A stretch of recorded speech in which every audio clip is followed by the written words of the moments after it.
Selanjutnya, saya akan membahas tentang perencanaan dan penjadwalan perawatan.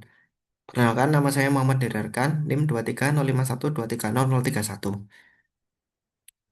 Yang pertama ada konsep planning dan scheduling maintenance. Maintenance planning merupakan proses persiapan pekerjaan maintenance yang meliputi kebutuhan tenaga kerja, alat, material, suku cadang, prosedur kerja, dan estimasi waktu pengerjaan sebelum maintenance dilakukan. Tujuannya yaitu memastikan keandalan peralatan, mengoptimalkan biaya pemeliharaan, menjamin keselamatan kerja dan lingkungan, meminimalkan downtime dan gangguan produksi, dan meningkatkan efisiensi dan umur peralatan.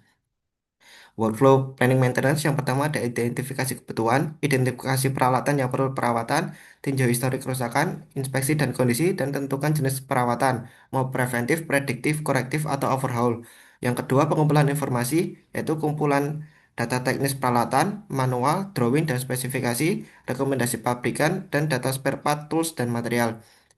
Ketiga, penentuan ruang lingkup, yang pertama, tentukan pekerjaan yang harus dilakukan, inspeksi, servis, perbaikan, pergantian, komponen, kalibrasi, dan lain-lain. Tentukan prioritas pekerjaan. Yang keempat, estimasi waktu dan biaya. Estimasi durasi pekerjaan, hitung kebutuhan tenaga kerja, skill, dan jumlah, dan estimasi biaya seperti material, jasa, tools, dan overhead. Kelima, perencanaan sumber daya, yaitu alokasi manpower. Siapkan tools dan equipment, siapkan material dan spare part, dan pastikan ketersediaan dan kondisi. Yang keenam, penjadwalan yaitu tentukan jadwal kerja, koordinasi dengan departemen terkait, dan pertimbangan prioritas produksi dan deadline optimal. Ketujuh, persiapan pekerjaan yaitu siapkan dokumen kerja seperti work order, checklist, SOP, dan JSA, briefing pekerjaan, dan pastikan area kerja aman dan siap. Yang kedelapan, review and approval yaitu review rencana kerja, waktu, biaya, dan risiko, approval oleh pihak terkait, dan diterbitkan work order. Selanjutnya ada maintenance scheduling adalah proses penentuan waktu pelaksanaan pekerjaan maintenance berdasarkan prioritas pekerjaan dan kondisi operasional mesin. Tujuannya memastikan pemeliharaan dilakukan sesuai rencana tepat waktu, mengoptimalkan sumber daya seperti SDM, material, dan peralatan, meminimalkan downtime dan gangguan produksi, meningkatkan keandalan peralatan dan umur aset, dan menjaga keselamatan kerja dan kepatuhan terhadap prosedur. Alurnya yang pertama ada terima input rencana kerja, terima job plan atau work order dari planning maintenance, pastikan informasi pekerjaan lengkap dan jelas. Lalu kumpulkan informasi, kebutuhan tenaga kerja, keahlian dan jumlah, kebutuhan material dan spare part, peralatan khusus yang diperlukan, dan estimasi waktu pekerjaan. Yang ketiga, cek ketersediaan sumber daya, yaitu cek ketersediaan tenaga kerja dan keahlian, cek ketersediaan material dan spare part, dan cek ketersediaan tool peralatan khusus. Yang keempat, tentukan prioritas dan urutan. Tentukan prioritas berdasarkan kritikalitas, tentukan urutan pekerjaan berdasarkan dependensi dan efisiensi. Yang kelima, penjadwalan pekerjaan. Tentukan tanggal dan jam mulai dan selesai. Alokasikan sumber daya ke pekerjaan dan pastikan tidak ada konflik jadwal. Keenam, publikasi jadwal, yaitu sebagian jadwal ke pihak terkait seperti teknisi, operator, warehouse, produksi, dan lain-lain. Yang dan pastikan semua pihak memahami ruang lingkup dan jadwal pekerjaan. Ketujuh, monitoring dan penyesuaian, monitoring progres pekerjaan terhadap jadwal, lakukan penyesuaian jika terjadi perubahan atau kendala, update jadwal dan komunikasikan kembali. Kedelapan, evaluasi jadwal, evaluasi ketepatan jadwal dan realisasi pekerjaan, identifikasi penyebab keterlambatan jika ada dan perbaiki proses penjadwalan ke depan. Selanjutnya ada work order. Work order merupakan dokumen yang berisi instruksi pekerjaan maintenance. Dokumen ini digunakan sebagai pedoman teknisi dalam melaksanakan perawatan serta sebagai alat dokumentasi dan evaluasi pekerjaan yang telah dilakukan. Elemen utama work order ada informasi WO yang berisi nomor WO, tanggal, status, dan tipe pekerjaan, ada informasi aset, ID aset atau nomor mesin, nama aset, lokasi, dan sistem atau area. Selanjutnya ada deskripsi pekerjaan, ada permasalahan, deskripsi pekerjaan, dan tindakan yang diminta. Selanjutnya ada prioritas, ada rendah, sedang, tinggi, dan darurat. Selanjutnya ada penanggung jawab, ada request by, asin to, atau departemen yang bertanggung jawab pada saat maintenance. Selanjutnya ada peralatan dan material, peralatan yang diperlukan, material atau spare part, dan kuantitinya. Selanjutnya ada penjadwalan, tanggal rencana, waktu mulai, target selesai. Selanjutnya ada pelaksanaan, ada tanggal mulai aktual, tanggal selesai aktual, dan jam kerjanya berapa. Selanjutnya ada hasil pekerjaan, yaitu tindakan yang dilakukan hasil pekerjaan, catatan teknis. Selanjutnya ada verifikasi atau tutup VO, yaitu diperiksa oleh, disetujui oleh, dan tanggal close. Selanjutnya di bagian kanan ini ada contoh dari work order, ada nomor WO, ada informasi asetnya, ada deskripsi pekerjaan, ada penanggung jawab, ada penjadwalan, ada peralatan material, ada pelaksanaan, ada hasil pekerjaan, dan ada verifikasi penutupan. Tentunya ada penjadwalan preventive maintenance. Preventive maintenance adalah kegiatan perawatan yang dilakukan secara berkala berdasarkan interval waktu tertentu atau jam operasional mesin untuk mencegah terjadinya kerusakan. Nih, tujuannya untuk menjaga keandalan dan umur pakai peralatan, mencegah kerusakan dan downtime tak terduga, menjamin keselamatan kerja dan lingkungan, dan pengoptimalan biaya dan sumber daya. Faktor yang dipertimbangkan ada kritikal peralatan dan rekomendasi pabrikan, riwayat perawatan dan kondisi peralatan, ketersediaan sumber daya, dan jadwal produksi dan sudan plan, dan regulasi dan standar keselamatan. Metode penentuannya yaitu time based maintenance, usage based maintenance, condition based maintenance, dan calendar based maintenance. Yang di bawah ini ada contoh jadwal preventive maintenance. Pada bulan Mei, minggu 1 dan minggu 2 motor listrik dilakukan maintenance. Selanjutnya, di bulan Juni, minggu 1 dan 2 juga dilakukan preventive maintenance. Dan selanjutnya juga di setiap bulan, minggu ke-1 dan kedua akan dilaksanakan maintenance, preventive maintenance. Selanjutnya, alur penjadwalan preventive maintenance. Yang pertama ada identifikasi aset. Yang kedua ada tentukan interval predictive maintenance. Ketiga, cek sumber daya. Yang keempat, buat jadwal. Dan kelima, komunikasi jadwal. Keenam, laksanakan catatan.